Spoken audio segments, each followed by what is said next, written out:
Узған ел юмақлары бойынша агросынағат тармағы рейтингінде балық бестесі районы 34-ші орында тұра. Ауыл қожалығының барлық юнәлішлерінде келешекте өсіш үшін мүмкінліктер зор. Бұл хақта Марат Жабаров муниципаль советінің отчет сессиясында білдірді. Отырыш башланғаншы Татарстанның ауыл қожалығы һәм азық-түлік министрі районның бірнеше қожалығында болды, ауыл қожалығы продукциясы белән танышты. Balık tutu hem işkərtü her vakit balık bisesi rayonunun vizit karşısı buldu. Jayın balığın ürşütü zavodun tezüge 2 yıl elektrişkenler. Uzgan yılının fevral başında suğa maymışlar jibergenler. Uzgan yıl jeştürüge 15 milyon soğuğa yakın okşa atılgan. Şığımlar, maymışlar, azı, hizmet hakkı, kommunal türlülere gitken. 72 milyon yarım soğuk balık satkanlar. İşkərtü sığı yarım fabrikatlarını da satarga mümkünlük bire. Предприятiyeni Марат Жабаров da beyledi. Minister şulayuk Gabitov Kristian fermer hocaligında buldu. Fermerlar it, süt jeştire, bir tügüstire.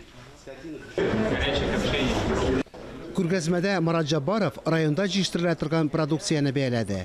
Узган ел йомаклары буенча республика агросәнәгать рейтингында балык бисәсе районы 34-нче урында. 2020 yıl белән чагыштырганда 2 баскычка түбәндәрәк. Министр фикеренчә, районның авыл хуҗалыгының балык юнәлешләре буенча үз күрсәткечләрен яхшырту өчен мөмкинлекләр җитәрлек. Игенчелектә күрсәткечләрне яхшыртасы бар. Терекчелек буенча җитештерү күләме арткан.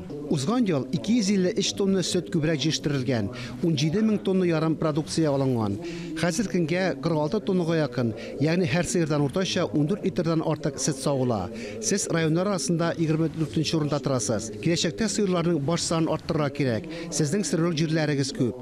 Эшкәртелмәй торган җирләр проблемасы бар. 1568 гектар файдаланылмый торган җир ачыкланды. Аграр тармакның тагын бер мөһим юнәлеше хуҗалык итүнең кече формаларын үстерү. Балык бисәсе районы әлеге рейтингның уртасында. Башка районнар белән чагыштырганда эшмәкәрлекне уңышлы үстерү өчен сездә мөмкинлекләр күп.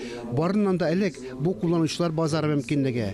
Район хакимиятенә, авыл җирлекләре башлыкларына, авылда хуҗалык итүнең кече формаларын үстерү өлкәсендә җаваплылыкны, активлыкны арттырырга кирәк. Марат Жабаров республика агросәнәгать тармагының былтыргы эш нәтиҗәләренә дә тукталды. Кыенлыкларга да карамастан, икътисад, социаль өлкә өчен уңышлы булды. Авыл кешеләренә теләк бер, темпларны киметмәү. Сессиядә район алдыгыларына мактаулы исемнәр, бүләкләр тапшырылды. Фарис Мөхәммәтов, Дмитрий Евторов, Татарстан яңалыклары, Балык бистәсе районы.